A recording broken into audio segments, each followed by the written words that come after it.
I'm really interested. 28 years you've been at this, give or take a little bit. Yeah. How have you evolved? I mean, probably the early Tim and what you are today. I'm really interested in that story and how it's changed, if it has changed.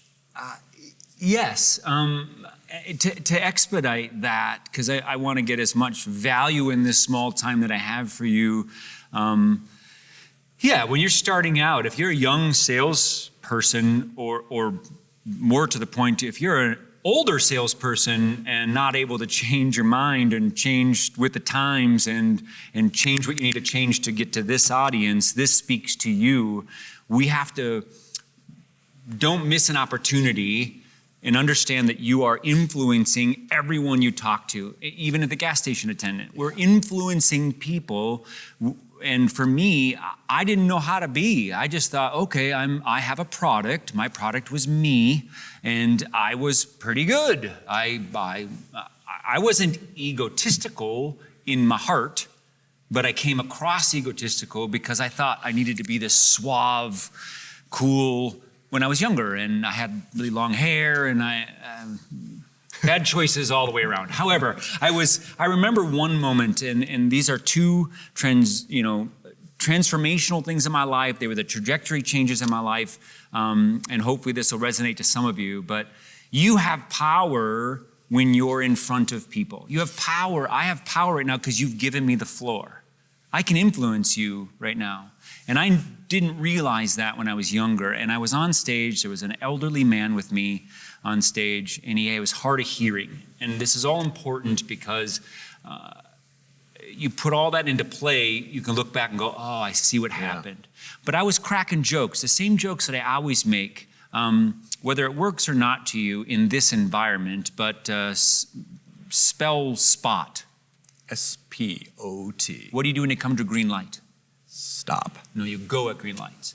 But 95% of people, and honestly, the more educated you are, you will fall for that joke. Yeah. And I would use that explains joke. It then. Yes, absolutely. I feel much better. They told me to put that in. Yeah. But what I'm saying is I was doing a normal joke, just a normal joke, and I was doing it to him, and I was getting the exact reaction I wanted, but he was hard of hearing. And he thought he wasn't hearing me correctly, which embarrassed him. Now, this is looking back at it, right? And the moment I was like, what's going on?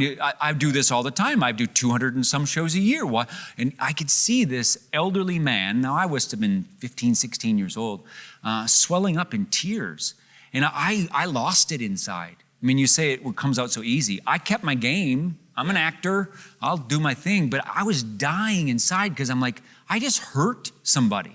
Like I hurt somebody and I don't even know how. How do I get out of this? And I'm in the middle of my act. I mean, there's hundreds of people. Right. I got to keep going. And when I was done, I literally almost packed it up. I sobbed. I was like, I don't know what I'm doing. I'm emotional now. I was emotional telling you this story earlier. It really affected me because I did this to somebody.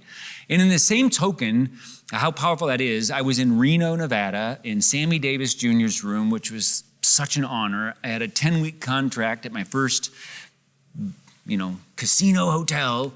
And I remember pleasantries afterwards, people saying, hi, thank you, you're wonderful. And day in and day out, it's great. But after a while, you're like, okay, this is ridiculous. No one really cares. They're not gonna, and I was jaded. Now remember, my first story, I was the cocky, arrogant kid not understanding. I then realized from there, I should have said that I need to change this because I'm affecting people.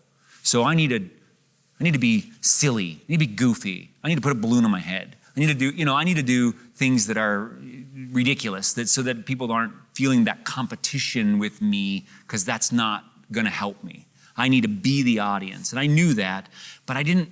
That's all I sat in that spot. And then back to the story of me being in the casino, I walked back in after going through this with a bad attitude.